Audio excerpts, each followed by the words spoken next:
తప్ప ఎక్కడ కూడా ఒక్క పని చేయలేదు. అనేక సందర్భాలలో ప్రెస్ మీట్ల ద్వారా కార్యక్రమాల గుడి దగ్గర అనేక సందర్భాలలో మాట్లాడినాం. ఒకటి, ఇంటి దొంగ కడియం శ్రీని ఎక్కడ పడితే అక్కడ నిలదీయండి. నమ్మించి మోసం చేసిన రేవంత్ రెడ్డి అభివృద్ధి కోసము మేము కాంగ్రెస్ లోకి వచ్చినాం, సీఎం దగ్గర పోయినాం, కానీ మేము బీఆర్ఎస్ పార్టీలో ఉన్నామని నిస్సిగ్గుగా కడియం శ్రీతో చెప్పించాడు. ఈయనే నేను బీఆర్ఎస్ లో ఉన్నానని సిగ్గు, శరము, రోషము, లజ్జ ఏం లేకుండా ఈయన అఫిడవిట్ ఇచ్చిండు. అదేవిధంగా రేవంత్ రెడ్డి గారి తొత్తుగా పనిచేస్తున్న స్పీకర్ గారు, నువ్వు పార్టీ ఫిరాయించలేదు, నువ్వు బీఆర్ఎస్ పార్టీలోనే ఉండవని చెప్పేసి ఆయన తీర్పు ఇవ్వడం జరిగింది. ఆయన గణపురానికి వచ్చే క్రమంలో మనం ఒక్క పిలిపించడం, నువ్వు గణపురం నియోజకవర్గంలో ఎక్కడికి పోయినా కూడా బీఆర్ఎస్ కండువ పట్టుకొని రా, నీకు బ్రహ్మరథం పడతాం, బీఆర్ఎస్ కండువలతో స్వాగతం పలుకుతాం, లేదా కాంగ్రెస్ కండువ కప్పుకొని వస్తే చీపురు గట్టెలతో కొట్టి ఉరికిస్తామని చెప్పేసి మనం పిలిపివ్వడం జరిగింది. ఈరోజు అందరికీ కోపమే కడియం శ్రీ అంటే. ఆయన చేసిన మోసానికి ఎక్కువ మోసపోయిన వాళ్ళు కాంగ్రెస్ వాళ్ళు కాదు, ఎక్కువ మోసపోయింది ఎవరైతే విధేయతతో బీఆర్ఎస్ పార్టీకి టికెట్ వేసిన వాళ్ళందరూ కూడా మోసపోయింది. మోసపోయిన వాళ్ళు మనం ఓటు వేయకుండా లబ్ధి పొందుతున్న వాళ్ళు నకిలీ కాంగ్రెస్ వాళ్ళు, ఓటు వేయకుండా లబ్ధి పొందుతున్న వాళ్ళు నకిలీ కాంగ్రెస్ వాళ్ళు అయితే ఓటేసి మోసపోయింది మనం. ఇలా కేటీఆర్ గారు మొన్న ఒక మీటింగ్ లో అన్నాడు, నిజమే అపాత్ర ధర్మం చేయొద్దు, ఎవరు అడగకుండా ధర్మం చేయొద్దు, కానీ కేసీఆర్ గారు అన్ని అడగకుండానే ఇచ్చేసాడు, అన్ని సాచురేషన్ మోడ్ లో ఇచ్చేసాడు. ఆ రకంగా మేము ఒక రకంగా తప్పు చేసినామని చెప్పడం జరిగింది. నిజంగా గణపురం టీఆర్ఎస్ పార్టీ వాళ్ళకు కూడా ఒక తప్పు చేసినాం, కడియం శ్రీకి ఓటేసి తప్పు చేసినాం. మనం అందరం కూడా దుర్మార్గుడు, దుష్టుడు, నమ్మక ద్రోహి, తిండి నివాసాలు లెక్క పెడతారని తెలిసి కూడా, ఆయన గత చరిత్ర తెలిసి కూడా ఆయనకు ఓటేస్తున్నాం. ఈరోజు గణపురంలో ఒక పోలీసు రాజ్యం జరుగుతూ ఉంది.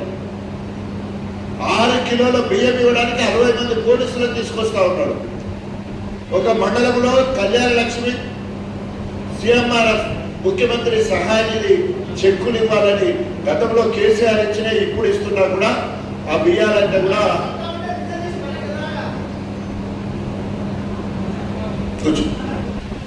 కూర్చో.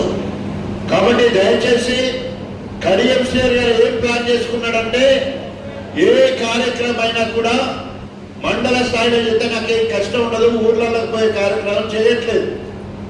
సో మండలంలో కార్యక్రమానికి మండల ఇన్ఛార్జి,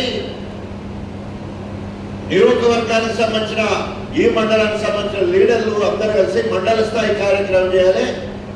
గ్రామ కమిటీల సహకారంతో మండల స్థాయిలో చేయాలి.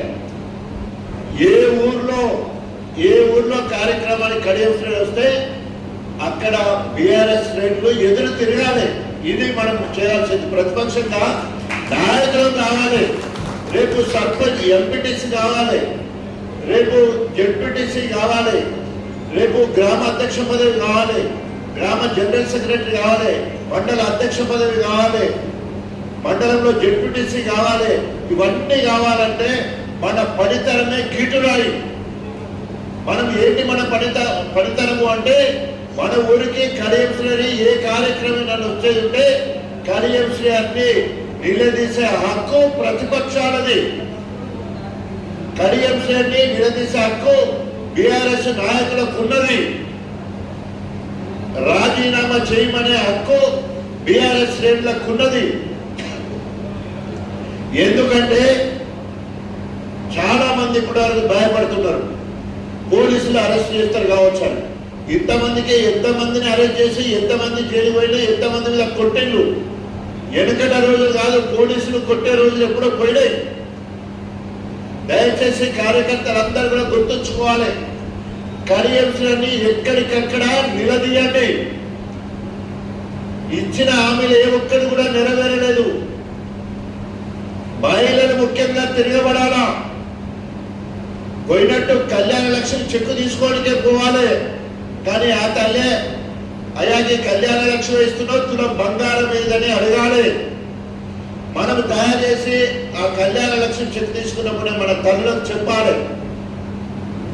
కాలేజీ చదివే పిల్లలతో స్కూటీ ఇస్తారన్నారు, ఏమైందయ్యా అని అడగాలి.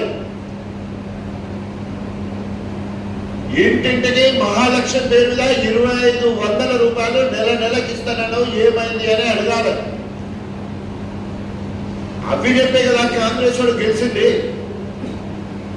మనం ఏమి దౌర్జన్యానికి పోవట్లేదు, మనం కొట్లాడకు పోవట్లేదు.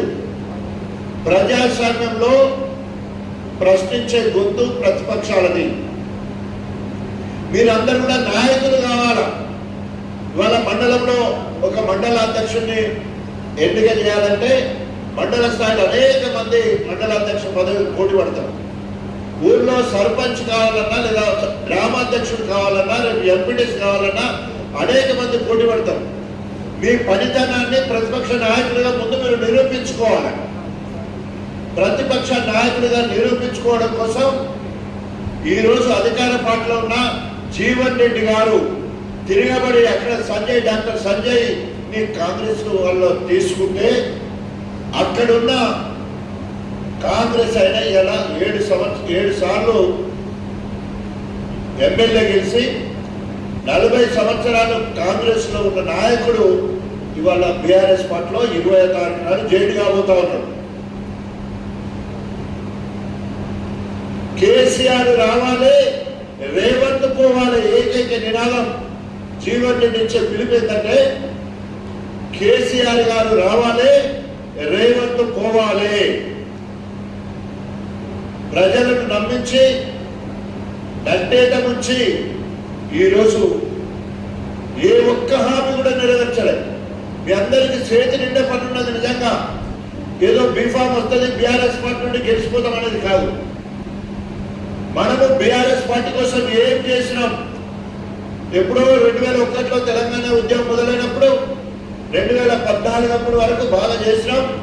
మాకేం రాలేదని అసంతృప్తితో ఉండొచ్చు కాక, మనం అందరం కలిసి సాధించింది తెలంగాణ రాష్ట్రాన్నే సాధించినాం. తెలంగాణ ఆత్మగౌరవాన్ని కాపాడుకున్నాం, తెలంగాణ అస్తిత్వాన్ని కాపాడుకున్నాం, తెలంగాణ అభివృద్ధి చేసుకోగలిగినాం. తెలంగాణ అభివృద్ధి అయిందంటే తెలంగాణ ఉద్యమంలో ప్రతి కార్యకర్త, ప్రతి ఉద్యమకారుడు సాధించిన గొప్ప ఫలితమే తెలంగాణ రాష్ట్ర సాధన.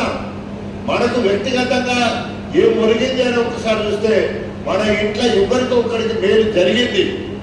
రాజకీయ లబ్ధి జరిగిందా, ఆర్థిక లాభం జరిగిందా, కళ్యాణ లక్ష్యం వచ్చిందా, రైతు బంధు వచ్చిందా, రైతు బీమా వచ్చిందా, 24 గంటల ఉచిత నాణ్యమైన కరెంట్ వచ్చిందా, తర్వాత రైతు రుణమాఫీ జరిగిందా, తర్వాత అదే పిల్లలకు ఫీజు రియంబర్స్మెంట్ వచ్చిందా, మన పిల్లలకు రెసిడెన్షియల్ పాఠశాల సీట్ వచ్చిందా, ఇట్లా చెప్పుకుంటూ పోతే 24 గంటల ఉచిత కరెంటు మన పొలం దగ్గర వచ్చిందా. ఏదో రకంగా మనకు లాభం జరిగింది 100%. మనకే కాదు, రాజకీయ పార్టీల ఖచ్చితంగా అన్ని పార్టీల వాళ్ళకు కేసీఆర్ గారు సాచురేషన్ మోడ్ లో అందరికీ రైతు బంధు ఇస్తే అందరికీ రైతు బంధు, అందరికీ రైతు బీమా ఇస్తే అందరికీ రైతు బీమా, అందరికీ ఉచిత చేప పిల్లలు ముద్రాజులకు ఇస్తే అందరికీ ఉచిత చేప పిల్లలు, గొర్రెలు ఇస్తే అందరికీ గొర్రె పిల్లలు, తర్వాత 200 ఉన్న పెన్షన్ 2000 చేస్తే అందరికీ, దాదాపు 6,40,40,000 రేషన్ కార్డు ఇస్తే రాజకీయ పార్టీల ఖచ్చితంగా ఇవ్వడం జరిగింది. కొత్తగా